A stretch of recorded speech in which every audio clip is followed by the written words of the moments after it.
श्रद्धाशील बंधुओं एवं श्रद्धाशील बहन, आपके सामने वाणी की चर्चा चल रही थी। ख्याल होगा, ध्यान होगा कि वाणी को लेकर हमारी कई बातें कई दिनों से हो रही थी। आज मैं वाणी के गुण और उसके अवगुण इसकी बात करूं। बंधुओं, वाणी का सबसे पहला और सबसे महान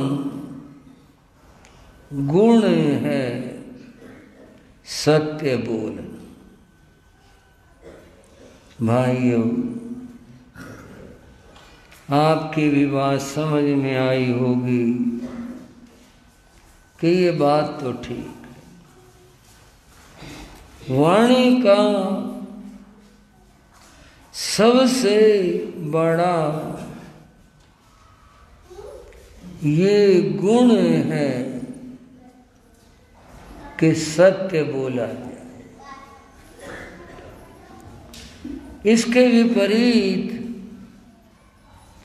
सबसे बड़ा दुर्गुण अवगुण है झूठ बोलना। दोनों का संबंध वाणी से। सच बोलना सबसे बड़ा गुण है और झूठ बोलना स्वयं में दुर्गुण तो है ही,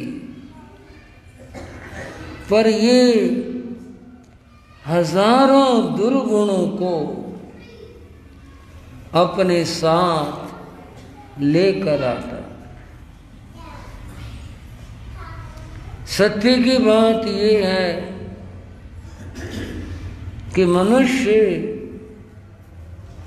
सत्य बोलना शुरू करे, बोले, उसके जीवन में एक नहीं हजारों सद्गुण अपने आप चले आए। ये सत्य की विशेषता। बंधुओं, सत्य के विषय में भगवान महावीर ने फरमाया, सत्यं खु भगवं। समझना, प्रभु महावीर कहते हैं, सत्यं खु भगवं। सत्य स्वयं भगवान है। क्या है भाइयों, बोलो जरा। सत्य को महावीर प्रभु भगवान कहते। सत्य बोलने का अर्थ है भगवान की उपासना करना, भगवान को अपने करीब बुलाना, भगवान को अपने अंतर में बसाना। सत्य बोलने का इतना बड़ा महत्व है। बंधुओं, जब सत्य भगवान है तो अब और किसी गुण की बात क्या कहें कि वो गुण नहीं आया, वो गुण नहीं आया। भगवान कहने के बाद तो सृष्टि में जितने भी सद्गुण हैं सारे के सारे भगवान के नाम में आ जाते। अब थोड़ी झूठ की बात समझेंगे। एक बार पुलिस ने एक आदमी को पकड़ा, किसी अपराध में पकड़ा, उसको जज के सामने पेश किया गया। जज ने पुलिस की बात तो कुछ सुनी नहीं, उस आदमी से पूछा, क्यों भाई चोरी करते हो? ना जी, बिल्कुल भी नहीं। अच्छा, और क्या गलत काम करते हो? कुछ भी नहीं जी, पुलिस खामखा पकड़ लाई। जज फिर भी उससे पूछना चाहता था, अच्छा चलो बताओ, लड़ाई करते हो? ना जी, सवाल ही नहीं, मैं किससे लड़ूं था? और कुछ नाम ले ली, शराब पे तो? ना जी, मैं तो नजदीक भी नहीं जाता, हाथ भी नहीं लगाता। और ऐसी क्या बात है? ना जी, कुछ भी नहीं। कोई बात हो मेरे अंदर तो मैं मालिक के सामने बताऊं, है ही नहीं कोई बात। जज ने थानेदार की ओर देखा, किसको पकड़ लाए? थानेदार बोला, सर ये झूठ बोलता है। बंधुओं, समझना बात को। थानेदार बोला, ये झूठ बोलता है। झूठ बोलने का अर्थ हो गया, ये जितनी बात इसने कही, ये नहीं है, ये नहीं है, ये सारी इसमें। देखा आपने, समझे आप? एक झूठ में जितनी बुराई है, जितने अवगुण हैं, जितने दोष हैं, सारे आ गए। और भगवान कहते हैं, प्रभु महावीर कहते हैं, सच्चं को भगवं, जिसके जीवन में सत्य है भगवान उसके अंतर में विराजमान। सत्य स्वयं भगवान है। महात्मा गांधी ने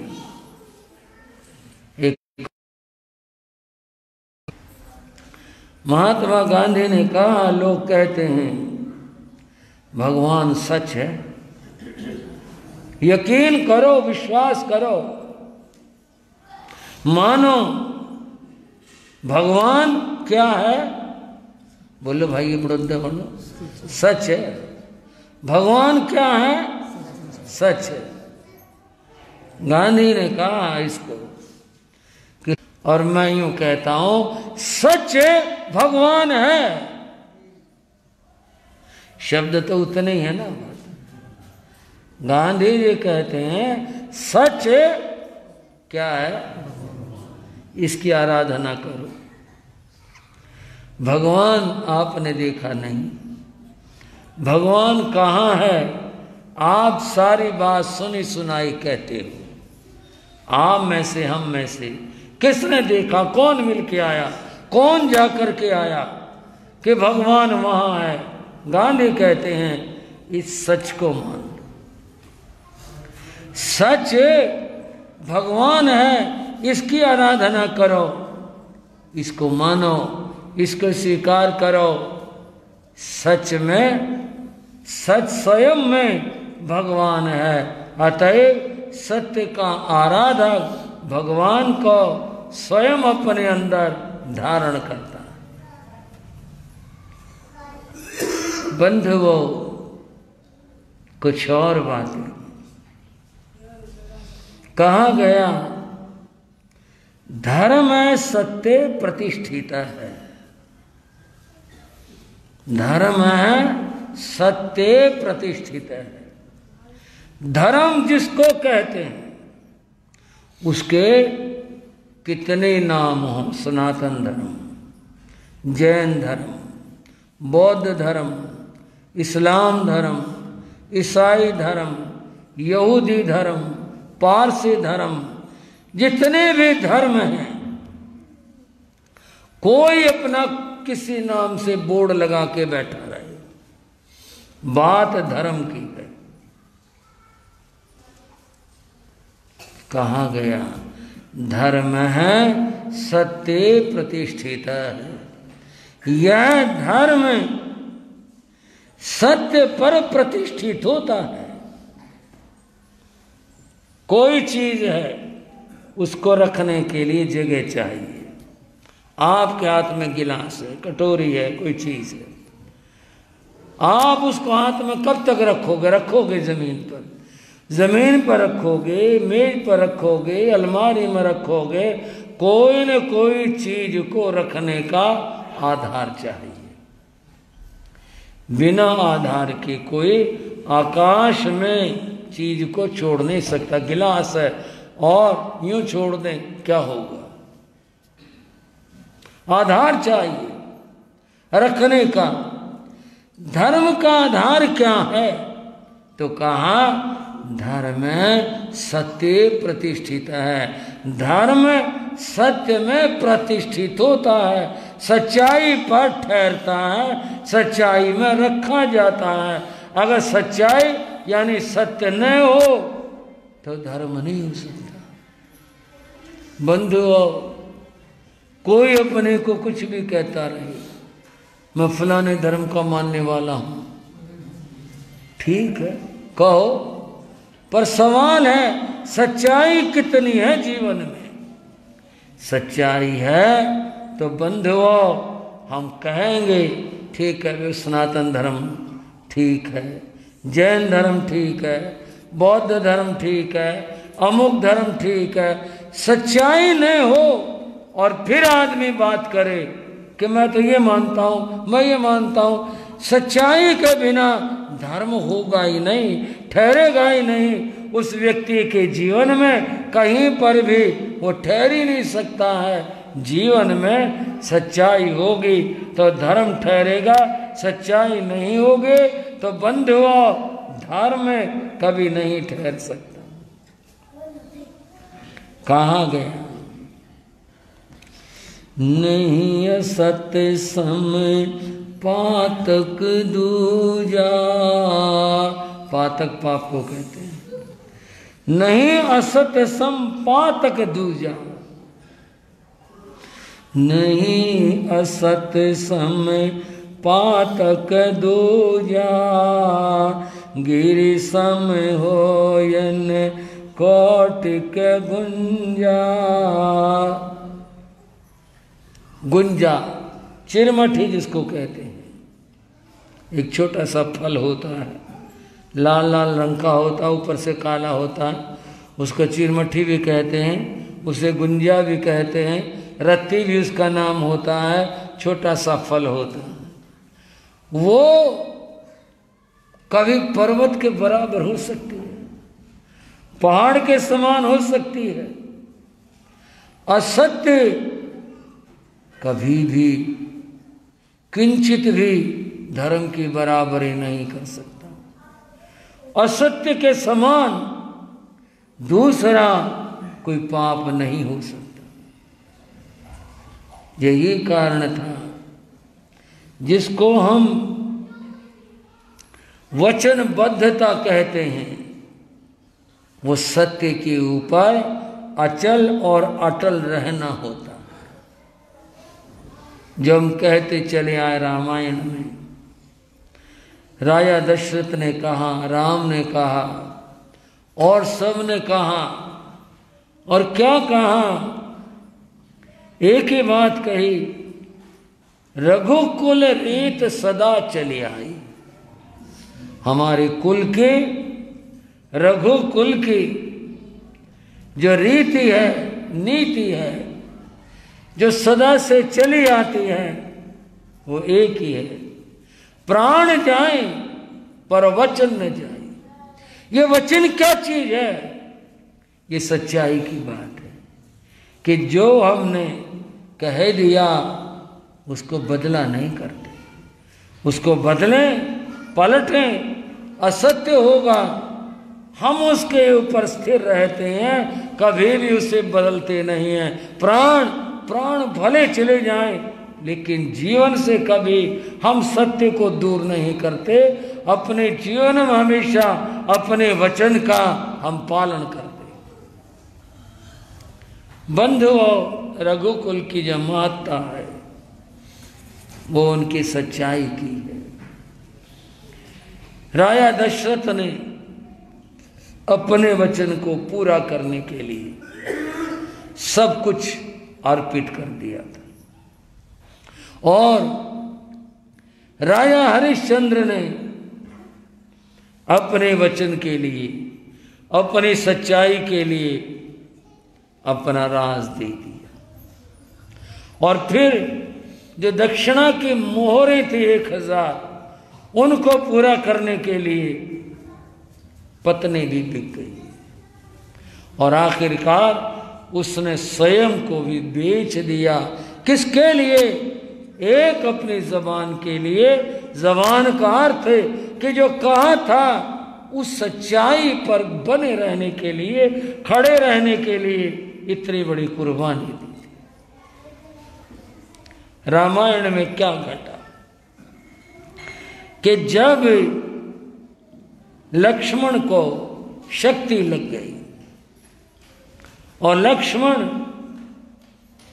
मूर्छित होकर पड़ गए, राम के दल में हाहाकार मच गई। अब क्या हो? ये जब इतना कुछ पूरे वर्ग के अंदर हाहाकार मच गया, तो बंधुओं उस समय विभीषण आगे आए और उन्होंने श्री राम से कहा, महाराज ये वक्त, ये समय रोने का नहीं है, ये खाली दुख मानने से कुछ नहीं होगा, इनका उपचार करवाओ। उपचार अगर नहीं करवाया तो फिर रात अगर गुजर गई, सुबह तक ये बचेंगे नहीं, फिर कोई उपाय नहीं होगा। जो कुछ करना है बस यही समय, रात का समय है, इसमें कर लिया जाए। जो उपाय कर सकते हैं, फिर कोई उपाय नहीं होगा। राम ने कहा, विभीषण तुम ही बताओ मैं क्या करूं, मेरी तो बात समझ ही नहीं आ रही, क्या करूं, तुम बताओ। विभीषण ने कहा, महाराज देखो इनको लगे बड़ी भारी चोट, उससे ये मूर्छित है, और इसके इलाज के लिए लंका में एक वैद्य है जिसका नाम सुषेण है। वो बहुत विद्वान वैद्य है, वो बता सकता है क्या हो और क्या किया जाए, कैसे इनका इलाज हो।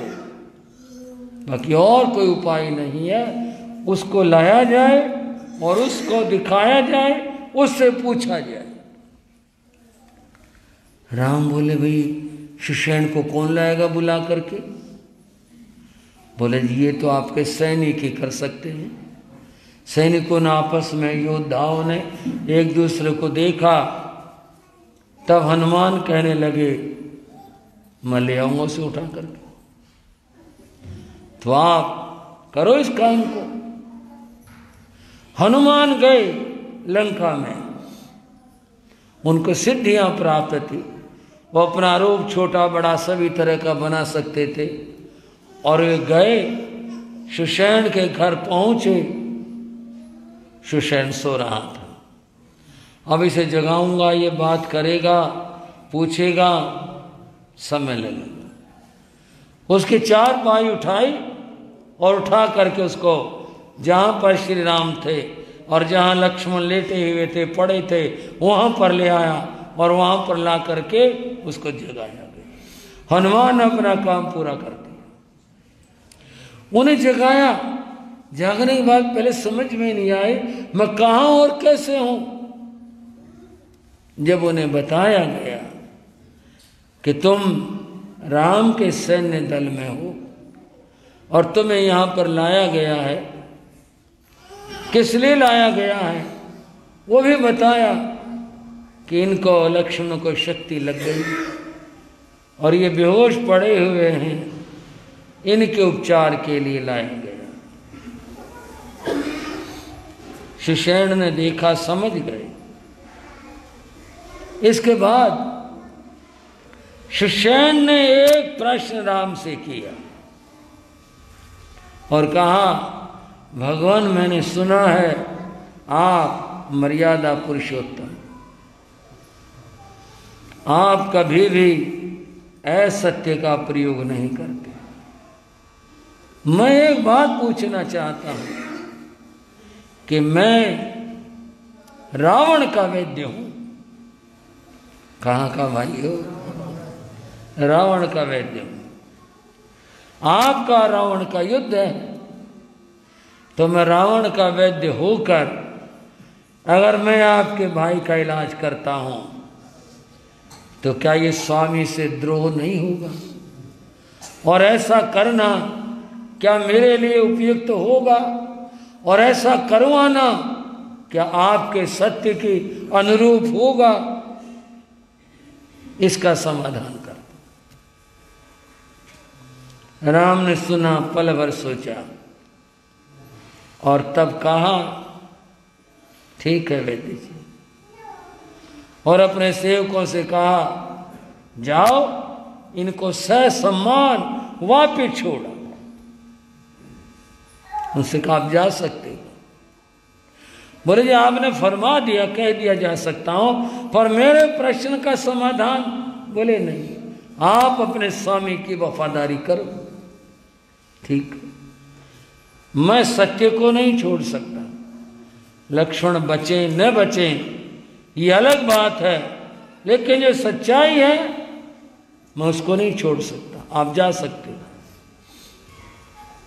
तब कहते हैं सुषेण ने राम के पांव पकड़ लिए और कहा, भगवान जो मैंने आपके लिए सुना था आप वही। बोले नहीं नहीं, हम उपचार नहीं करवाएंगे। तब सुषेण ने दूसरी बात कही, भगवान अब एक और बात बता दीजिए, जो वैद्य है उसका धर्म क्या होता है? वैद्य का धर्म क्या होता है? सेवा करना। उसके लिए अपना और पराया, मित्र और शत्रु, इसका भेद नहीं होता। ये आप दोनों के मध्य का मामला है।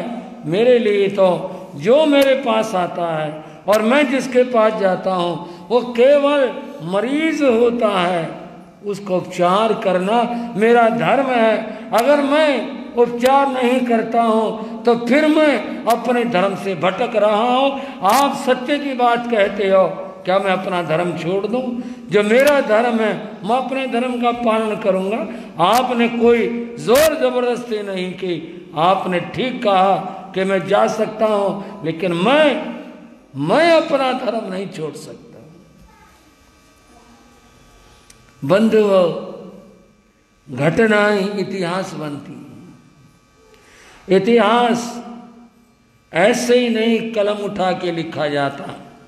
इतिहास के लिए कुछ कुर्बानियां देनी होती, तभी जा करके कोई इतिहास बना करता है, अन्यथा नहीं बना करता। हम पंजाब में गए, हमने जगह जगह पर भाई कन्हैया का नाम लिखा देखा। किसका नाम? भाई कन्हैया का नाम। और कहाँ लिखा देखा? प्याऊ के ऊपर भाई कन्हैया छबील। छबील प्याऊ को कहते हैं। ये नाम हमने कई जगह देखा, बहुत जगह देखा, भाई कन्हैया छबील। मैंने पूछा, मैंने कहा भाई ये? बोले हाँ जी, इधर नाम रखते हैं, ये नाम रखते हैं। मैंने पढ़ा था इस बात को, मुझे मालूम थी ये बात। और वो बात क्या थी? गुरु गोविंद सिंह जब युद्ध लड़ रहे थे तो भाई कन्हैया उनका बड़ा वफादार सैनिक था जो उनके पास रहता था। एक जगह लड़ाई हुई, उसमें बहुत लोग मारे गए, बहुत लोग घायल हुए। आजकल तो सुविधा है कि घायल हो जाए उसको उठा करके अस्पताल पहुंचाया जाए, तब तो अस्पतालों की सुविधा थी नहीं। युद्ध में जो घायल हो गया, मर गया, मर गया, घायल हो गया, पांव कट गया, हाथ कट गया, पड़ा है, कौन उसे उठा करके लाए? तड़प करके लोग मर जाते। वो जो युद्ध में घायल पड़े होते थे, प्यास तो उनको भी लगती थी, और उनको तो और भी ज्यादा लगती थी। वो पानी मांगते थे। तब गुरु साहब ने भाई कन्हैया की ये ड्यूटी लगाई कि तुम जो घायल सैनिक हैं उनको पानी पिला के आया करो। और वे जब युद्ध बंद हो जाता तो वो पानी जैसे भी रखा जाता, जिस चीज़ में मशक में रखते थे या जिसमें रखते थे, वह लेकर के जाता और घायलों को पानी पिला के आता। रात भर वो ये काम करता था। युद्ध में घायल पड़े सैनिकों को सबको पानी पिला के आता था। भाई कन्हैया की शिकायत हो गई। संसार बड़ा विचित्र है, यहां कोई अच्छा काम कर रहा हो तो भी शिकायत हो जाती है। दुनिया है, संसार है। शिकायत क्या हुई कि ये जो कन्हैया है ये दुश्मनों को पानी पिलाता है। वो उनमें से अगर एक भी बचा, 2 बचे, 10 बचे, कोई अगर बच गया, वो हमारे से कल लड़ेगा। इससे दुश्मनों को और बल मिलेगा, और ये दुश्मनों को पानी पिला के आता है। आपने फरमाया था अपने सैनिकों के लिए, अपना तो उन्होंने कहा नहीं था, सैनिकों को मतलब उसका था हमारे आदमियों को, और ये दुश्मनों को पानी पिला के आता है। गुरु साहब ने सुना तो कन्हैया को बुला लिया। बुलाकर पूछा, सुना है तुम दुश्मनों को पानी पिला के आते हो, क्या ये सच है? भाई कन्हैया ने कहा, हजूर मैं जब पानी पिलाने के लिए जाता हूँ, मेरे सामने केवल प्यासे होते हैं, मेरे सामने मित्र और शत्रु ये कोई नहीं होता, मेरे सामने केवल प्यासे होते हैं। मैं प्यासों को पानी पिलाता हूँ, मैं दुश्मन को, अपने और गैर को, ये मेरे सामने भेद नहीं होता। जिसने कह दिया, जिसने यूं कर दिया, या जिसने प्यासी आंखों से देख लिया, मैंने उसी को पानी पिलाया। आपका हुक्म था कि पानी पिलाया करो। मैं प्यासों को पानी पिलाता हूँ, दुश्मन का, अपने और गैर का मेरे सामने कोई भेद नहीं होता। आगे आप हुक्म करो, करना क्या है? गुरु साहब ने कन्हैया को गले लगा लिया और कहा, तो मेरा सच्चा शिष्य है, तेरे अंदर जो भावना है वो बहुत अच्छी है, मैं उसकी तारीफ करता हूँ। मैंने पानी पिलाने के लिए कहा, बिल्कुल कन्हैया तेरी यही ड्यूटी है, तो पानी पिलाया कर, और ये नहीं देखना है कि कौन सैनिक इधर का है और कौन उधर का है, जो प्यासा है उसको पानी पिलाओ। बंधुओं, कन्हैया ने अपने धर्म का पालन किया और सुषेण ने कहा, मैं वैद्य हूं, मेरे सामने केवल मरीज होता है। ये किसका मरीज है, ये कहाँ का मरीज है, ये भेद मेरे आगे नहीं होता। जो मेरे पास आया, मेरे सामने आया, उसका इलाज करना और उपचार करना, ये मेरा धर्म होता। बंधुओं, तब सुषेण ने, आगे कथा आप जानते हो, तब कहा था कि ये संजीवनी बूटी लाई जाए, उससे इनका उपचार होगा।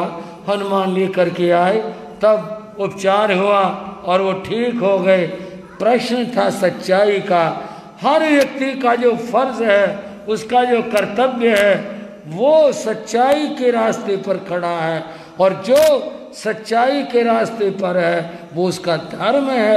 अतः धर्म सत्य के ऊपर प्रतिष्ठित है। अगर सत्य नहीं है तो वहाँ कोई धर्म नहीं हो सकता।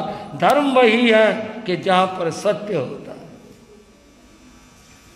बंधुओं, लोग एक बात कहते हैं, एक झूठ के लिए आदमी को 100 झूठ बोलनी पड़ती है। एक झूठ बोली, उसको सच बनाने के लिए कितनी कितनी बातें इंसान को करनी पड़ती। लेकिन आदमी अगर सच बोले और सच कहे तो उसको फिर कुछ बनाना नहीं पड़ता, कुछ कहना नहीं पड़ता, कुछ संवारना नहीं पड़ता। फिर तो जो है बस वही है। और जहाँ सत्य है बंधु, उसकी विजय होती है। और झूठ की कभी भी विजय नहीं होती, झूठ की हमेशा पराजय होती है। अतः भगवान ने इस सत्य को स्वयं परमात्मा का, सत्यं खु भगवं, ये सत्य परमात्मा है। और झूठ, ये झूठ तो पाप है, साक्षात पाप है। अतः वाणी के गुणों का जब वर्णन होता है तो बात होती है व्यक्ति को जीवन के अंदर सत्य बोलना चाहिए। ये वाणी का सबसे बड़ा गुण है। पूज्य गुरुदेव योगीराज श्री राम जी लाल जी महाराज सत्य और झूठ के बारे में एक बड़ी मधुर कथा सुनाया। कथा ये है, कहीं किसी जगह, किसी गांव में, किसी व्यक्ति के पास में एक ऊंट था। उससे वो काम लिया करता, होता ही है, कृषि का काम है, जो भी था वो काम लिया करता। और एक दिन ऊंट आया जब बूढ़ा हो गया, उससे उठना बैठना भी मुश्किल हो गया, काम करने लायक रहा नहीं। तो उस आदमी ने उस ऊंट को घर से निकाल दिया, जैसा कहते हैं रस्सी खोल दी और उसको निकाल दिया डंडे मार करके। अब ऊंट बेचारा कोशिश करे घर आने की, मालिक उसे घुसने ना दे। वो गांव के बाहर इधर उधर खड़ा हो जाता। अब भूख तो सबको ही लगती है। वो बेचारा बूढ़ा ऊंट इधर उधर जो कुछ मिल जाता, पत्ते झाड़ी, कुछ ऐसा करने से कुछ शरीर को आराम सा मिला, कुछ थोड़ा सा ठीक सा हुआ। वो गांव के बाहर दूर तक जाने लग गया, पेड़ों के पत्ते खाता, झाड़ियों के पत्ते खाता, दिन भर काम कुछ करता नहीं। अब कुछ आराम से मिला, ठीक हो गया। धीरे धीरे वो दूर जंगल में जाने लग गया। अब उसके पांव कुछ खुल गए और गहरे जंगल में जाने लग गया। दिन भर चरता खाता और शाम को गांव में लौट आता। क्योंकि पशुओं को भी पता होता है इस बात का, आप तो बहुत अच्छी तरह जानते हो भाई कहाँ पर खतरा है, कहाँ पर क्या बात है, इस बात का पता होता है। वो शाम को गांव में लौट आता। एक बार वो जंगल में गया था और दिन भर चरता रहा, शाम हुई तो गांव की तरफ चल पड़ा।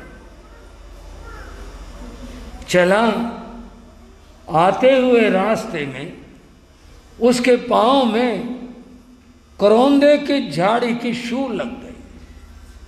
वैसे जो कांटे होते हैं इनको तो ऊंट कुचल देता है, पर करौंदे की शूल तो बड़ी तीखी और बड़ी मजबूत होती है। कहीं वो सीधी खड़ी थी, पांव पड़ गया और उसको शूल चुभ गई। आदमी के पास तो हाथ है, कुछ हो जाए तो ठीक कर ले, पशु क्या करे? केवल उसके पास तो मुंह और दांत हैं। वो पिछले पांव में ऐसी जगह पर चुभी थी, वो कुछ भी उसका कर नहीं सका और इतना इतना गहरा कांटा लगा कि वो चलने में समर्थ हो गया। ऊंट ने कहा, ले भाई आज मारेंगे, आज मैं गांव में जा नहीं सकता, जंगल में रहना पड़ेगा और जंगल में हिंसक जानवर हैं, तो आज तो बस मौत आ। बेचारा पड़ा था, पाँव मार रहा था, क्या करे? इतने में एक बंदर आ गया। बंदर भी रहते हैं जंगलों में। बंदर ने से पूछा, ऊंट क्यों पड़ा है तो भाई यहाँ? बोला, भाई बंदर बहुत अच्छा हुआ तुम आ गए, कुछ मेरी मदद कर दो। बोले, क्या मदद कर दो? बोले, मेरे पाँव में कांटा लग गया, मैं चल नहीं पा रहा, तो कांटा निकाल दे, मैं गांव में चला जाऊंगा, मेरी जान बच जाएगी, नहीं तो आज जानवर मुझे मार डालेंगे। बंदर चालाक था। बंदर कहने लगा, भाई निकाल दूंगा कांटा तो मैं निकाल दूंगा, लेकिन बदले में क्या देगा? अब अगर निस्वार्थ भाव से किसी का काम किया जाए तो ये परोपकार है, ये सेवा है, और स्वार्थ जुड़ जाए तो फिर न परोपकार है न सेवा है, फिर तो ये स्वार्थ है। ऊंट ने सोचा, चलो मैं बहुत दुखी हूं, हो सकता है कुछ काम ये कर दे। वो बोला, भाई वानर बता क्या काम है, बोल तू मेरे से क्या चाहता है? बोले, मैं चाहता हूं तेरे से सवारी, मैं तेरे ऊपर बैठूंगा और हमेशा बैठूंगा, तेरे ऊपर बैठ करके तो मैंने पत्ते खाता रही हूं, मैं फल खाया करूंगा। बोले, इसमें तो कोई बात ही नहीं है, ये तो बड़ी आसान बात है, तो बैठना, तो जो तूने खाना तू खाना, मैं अपना खाना खाऊंगा, कोई दिक्कत नहीं। बोले, मैं नहीं, 3 बार जुबान भर, 3 बार वादा कर। ऊंट ने वादा कर लिया, बस ठीक है, जो तू कहेगा वो मैं करूंगा, जहाँ कहेगा वहाँ चलूंगा, जैसे तू कहेगा मैं करूंगा। उसने वादा कर लिया। बंदर ने, उसके पास तो नाखून भी थे, सब कुछ था, हाथ होते ही हैं, उसने कांटा निकाल लिया। कांटा निकालते ऊँट तो उठ बैठा और बैठ के खड़ा हो गया। खड़ा होकर के फटाफट वो गांव के तरफ चल दिया। बंदर अपने जंगल में जहाँ जिस पेड़ पर वास था उधर जा रहा था। झूठ की बात बताने जा रहा हूं आपको। रास्ते में उसको गीदड़ मिल गया। गीदड़ ने देखा आज बंदर बड़ा खुश है, क्या बात है, कुछ न कुछ इसको मिल गया। अब क्या मिल गया ये तो पता नहीं। गीदड़ ने कहा, बंदर आज तो बड़ा खुश है, आज क्या मिल गया? मतलब मिल गया, आज तो मजे आ गए। क्या हुआ? बोले, सवारी मिल गई। बोले, सवारी कैसे मिल गई? उसने ऊंट वाली सारी बात बता दी।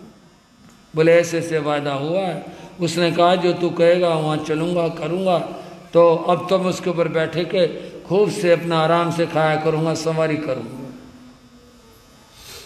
गीदड़ मांसाहारी जानवर, गीदड़ को भी बड़ा चालाक कहते। गीदड़ ने सुना, बोला ठीक है फिर तो अपनी सवारी करियो, हम भी देखेंगे। बोला, वो कैसे? बोले, वो कैसे क्या? शेर को शिकायत करेंगे जाके तेरी कि शिकार आया था और बंदर ने भगा दिया उसको, देखेंगे तू कैसे रह लेगा जंगल के अंदर, कैसे यहाँ बस लेगा। शेर का नाम सुना तो वो भी डरा, भाई ये तो मुश्किल बात हो जाएगी, फिर तो बहुत कठिन होगा। बंदर बोला, भाई मैंने तो अपनी तरफ से ठीक किया था, बोले नहीं, गलत हुआ। बोले शिकार था हमारा और तूने उसको भगा दिया, अब तू नहीं रह सकता यहाँ, देख लियो तुझे भगाएंगे, तुझे पकड़ेंगे, मारेंगे तुझे। वो बोला भाई बात तो बिगड़ गई, अब ये बता कैसे संवरे। बोले संवरने का तरीका है, तो ऊँट को वापस बुला के ला और उससे कहना भाई तूने वादा किया था, जो तू कहेगा वो मैं करूँगा, वो पूरा करता जा। वो पूछेगा तुझे भी क्या काम है, उससे कहना मेरा मन है, तेरी जो जीभ है इसका मांस खाने का मन है, और तू ये कह दियो। बोले इससे क्या होगा? बोले मैं साथ चलूँगा तेरे, और फिर तू कुछ कर नहीं पाएगा। फिर कहना भाई मेरी बात मेरा दोस्त पूरी करेगा, बस फिर मैं अपने आप देख लूँगा उसको। उसने बंदर को जा रोका, बंदर ने ऊंट को जा रोका और कहा भाई बात सुन। उसने कहा बोले भाई क्या बात है? बोले भाई वो वायदा पूरा कर।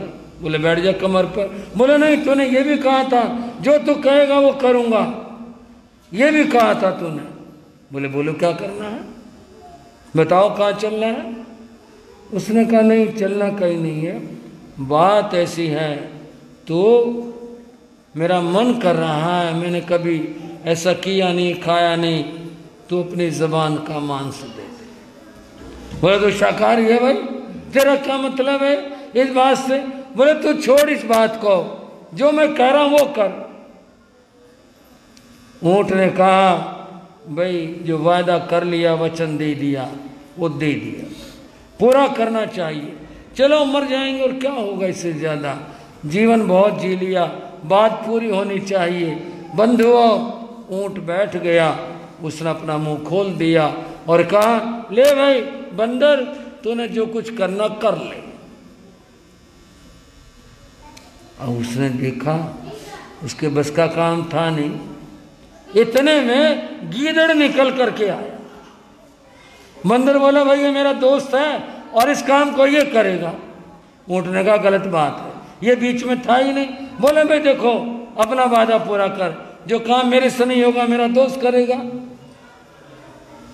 ऊंट समझ गया कि ये सब चालबाजी है। ऊंट ने मुंह खोला और गीदड़ आगे को आया, देख करके सब मौका। अब गीदड़ का मुंह तो पतला होता है, पहना भी होता है, और ऊंट ने मुंह खोला पूरा। उसने अपना मुंह डाला, उसकी जबान पकड़ ली। जबान पकड़े, दर्द तो होना ही था। और ऊंट ने कहा भाई बंदर की बात तो पूरी करूं, इसकी क्यों करूं मैं पूरी? उसने जोर से मुंह बंद कर लिया ऊंट ने, और उसका मुंह दांतों में फंस गया और ऊंट खड़ा हो गया।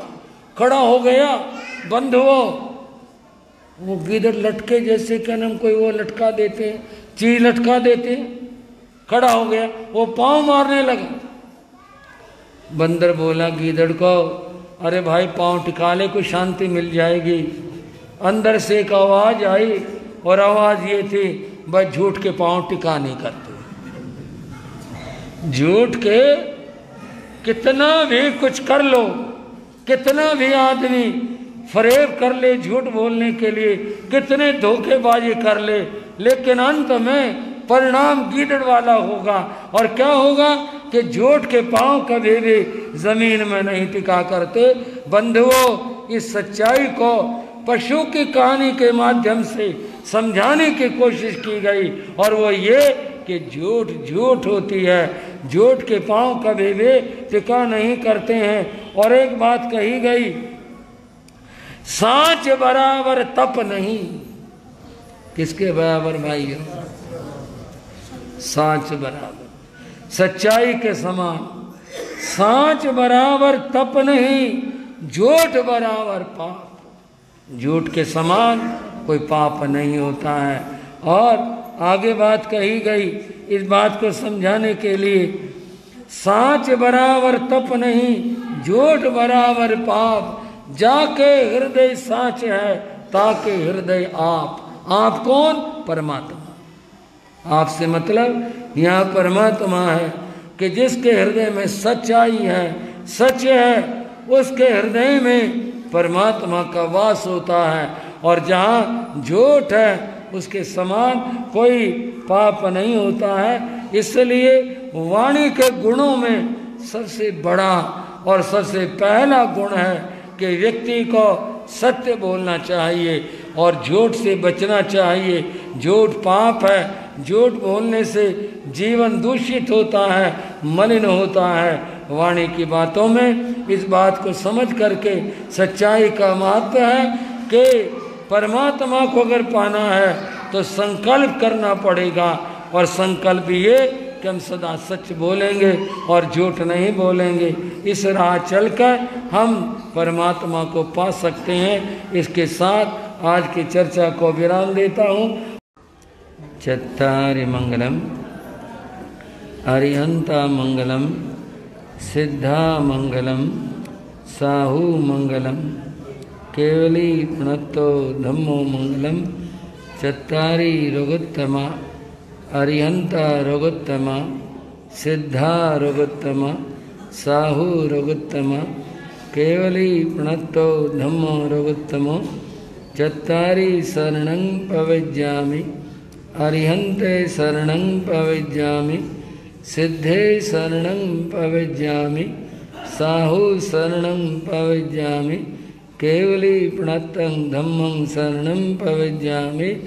ये चार शरण दुख हरण जगत में और न शरण कोई होगा जो भवे प्राणी करे आचरण उसका अजर अमर पद होगा उसका सदा ही मंगल हो।